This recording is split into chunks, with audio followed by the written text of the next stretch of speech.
After 9 months, we're finally going to get another installment of Coco Gauff v Aryna Sabalenka, and this one might be their best match yet. Gauff is playing honestly the best tennis of her life and is currently on a 9-match win streak, while two-time Wuhan champion Aryna Sabalenka is trying to maintain her unbeaten record here in this city and put herself in a prime position to overtake Iga Swiatek and become the year-end world number 1. I'll preview this matchup and give my ultimate winner pick before talking about some recent drama Qinwen Zheng was involved in between her and a player's father. Hey, my name is Christian Bass Knight and welcome to Christian's Court, where I cover tennis from all angles. If you haven't yet already, make sure you subscribe and click that notification bell so you are notified whenever I post more Asian swing updates like this. Both Gauff and Sabalenka, they eliminated Polish women in their quarterfinals and they each only dropped 4 games. Gauff first beat crowd favorite, that's a joke by the way, Magdalena 6-love, 6-4. It wasn't as good as her performance last round against Marta Kostyuk, but Gauff was still very solid from the ground. Her backhand honestly was the big star of the day, but her forehand was still not equally, but still pretty good. Gauff hit 19 winners, 16 unforced errors, so strong statistics there, although the serve was low-key notably off in this one. She hit 8 double faults, but miraculously, Gauff didn't drop serve one time, which shows her confidence to be able to escape those tight moments, especially with all those double faults that plagued her later on in this match. It was just an overall pretty dominant performance from Gauff. Lynette just did not really have the consistency to match Coco. And while this one really could have been like a 6-love, 6-2, I commend Coco once again for not really panicking towards the end when things went awry, especially on the serve, and she got things done in the end. Aryna then followed that up with a 2-2 rout over Magdalena Freck. Freck had been enjoying her best run of form, winning the Guadalajara 500 tournament last month before beating 2 solid players in Emma Navarro and Beatriz Haddad-Maia here in Wuhan. But the world number 27's craftiness was simply no match for Sabalenka today. It was an onslaught from the Belarusian, who continued her form from that second half of that Putintseva match into this one for sure. She opened this match with 3 consecutive winners off the bat to break Freck at love, and that really set the tone for this one. Aryna, she did actually face a few break points in that following game on her serve, but aside from that, it was smooth sailing from the top seed, who ended up with 42 winners to just 14 unforced errors, a dream stats sheet for Sabalenka.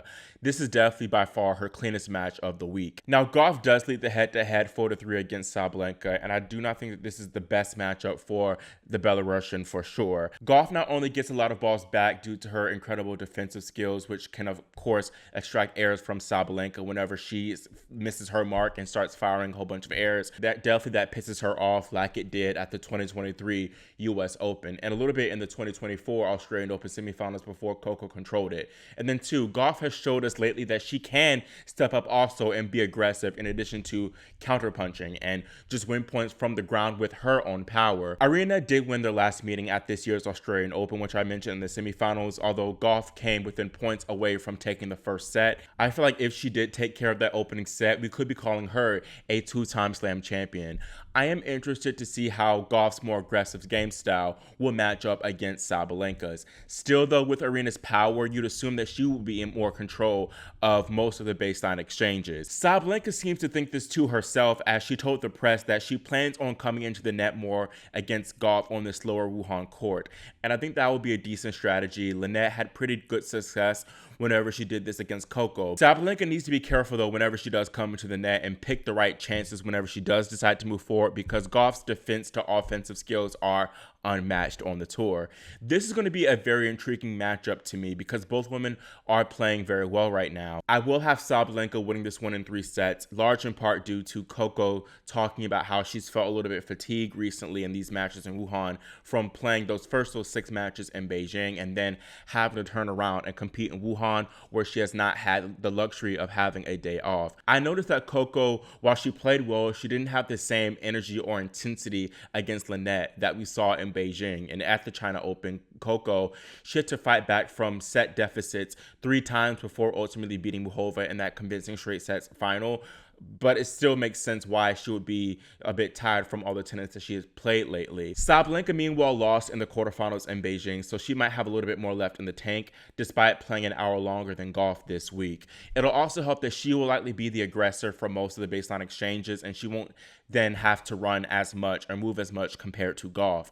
I already know that Sabalenka is still going to try to be aggressive, but for Coco, I think that it would help to play like how she did against Muhova, really. And what I mean by that is varying her heights and paces of shots to kind of keep Sabalenka out of her comfort zone and more at bay from the ground, and then Coco ramp it up in the aggression and finish whenever she has the opportunity to do so. I think that it will be very important and best definitely for Coco to win this match in straight sets, because while she is extremely fit, once again, I'm concerned about her being able to last if this one does go the distance. I also can see Gauff's serve letting her down a bit in this match, especially with how imposing and intimidating Sabalenka is on her return. Sabalenka will make her pay like no other player has made Coco pay in this Asian swing stretch for sure. Gauff was able to escape Lynette despite the double faults being an issue, but I do not see Sabalenka being this generous. I do think though that Coco will at least win a set in this match, but I believe that Sabalenka will ultimately power her way through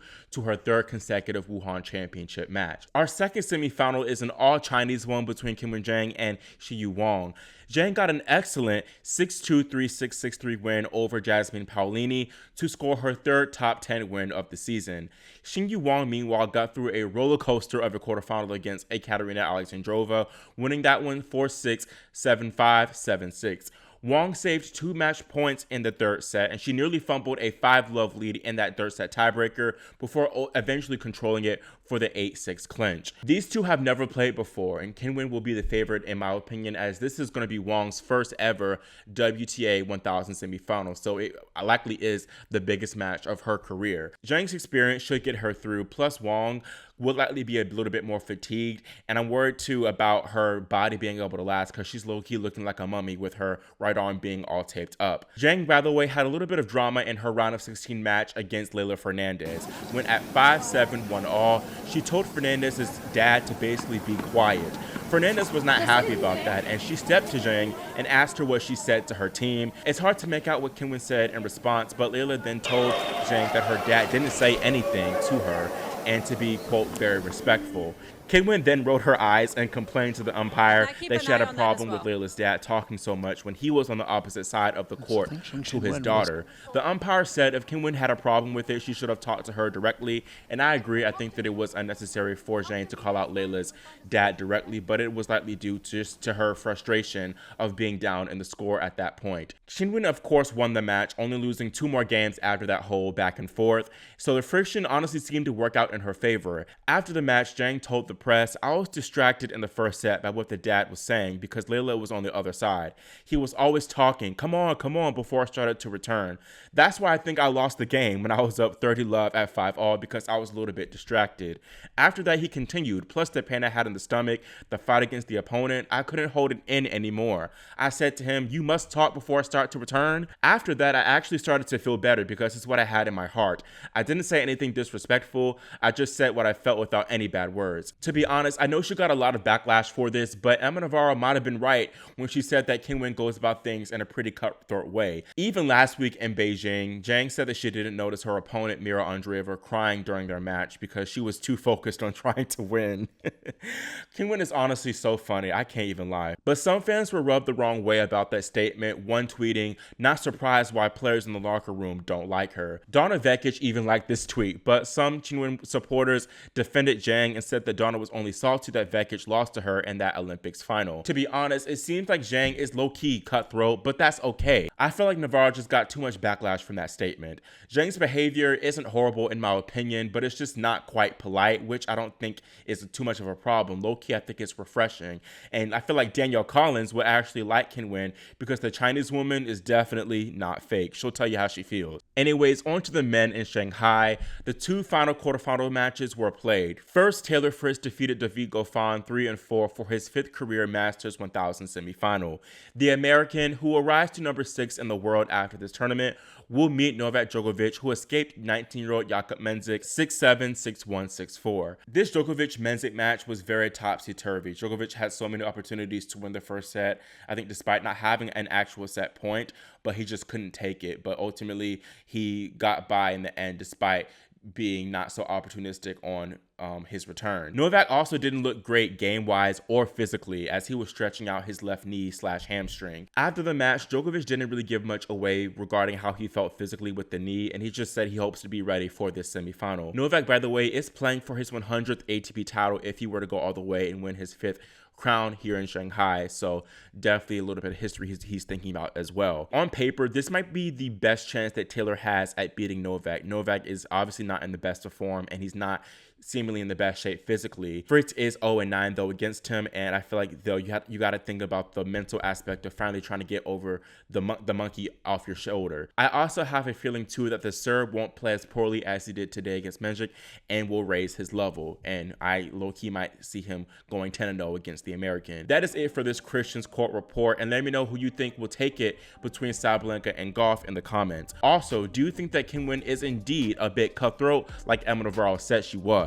Again, make sure you subscribe and click the notification bell so you are notified whenever I post my post-match Gauff Sabalenka thoughts and for my Wuhan and Shanghai final preview. Thank you so much for watching and for your support, and I'll see you next time here on Christian's Court.